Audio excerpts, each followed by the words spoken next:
Well, we're back now with what's been called a case of social media bullying by the family of a Tennessee high school student who took his own life after being outed online. Yeah, and they say they want those responsible to be held accountable. NBC senior national correspondent Kate Snow is here with a really sad story. Yeah, it is sad. Good morning. Everybody that I've talked with says Channing Smith was a special 16-year-old. His mom says that he definitely would light up the room when he walked in with his smile. But last week, classmates outed Channing on social media, and within hours, he was gone.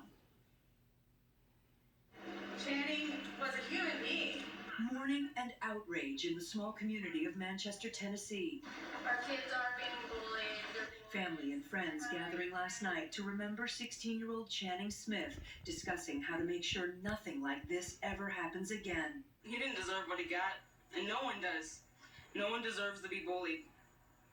Enough is enough. Family members say Channing took his own life last week after screenshots of sexually explicit text messages he sent to a boy in his high school were shared on social media. Channing had not publicly identified as LGBTQ. They outed him on social media, and he didn't get to tell his story his way. His big brother Josh thinks he was humiliated and couldn't face going back to school. I want people to remember Channing and the way he lived, and it's going to be hard because it's mostly probably going to be the story of how he died.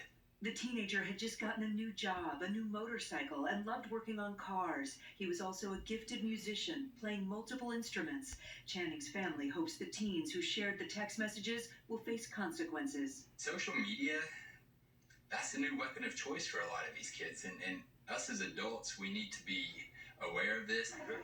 Friends and supporters of Channing are calling on the district attorney to do more to investigate what happened, pointing out that the DA, Craig Northcott, has spoken out against same-sex marriage in the past. In a statement, the DA says no charging decisions have been made, adding, "Any report that my office has failed or refused to act is inaccurate." He was a really kind person that you could always go to if you were feeling down. The high school says it brought in counselors. Some students we talked with concerned that the school hasn't taken bullying seriously enough. There's nothing getting done about it. The school's not doing anything about it. Kate, you had mentioned this study or several studies that show that LGBTQ youth are more likely to contemplate suicide. Right? Like three times more likely than other youth to contemplate suicide, which is just stunning. I want to talk about what people can do. There's a really great group called the Trevor Project that works to prevent suicide in that community specifically.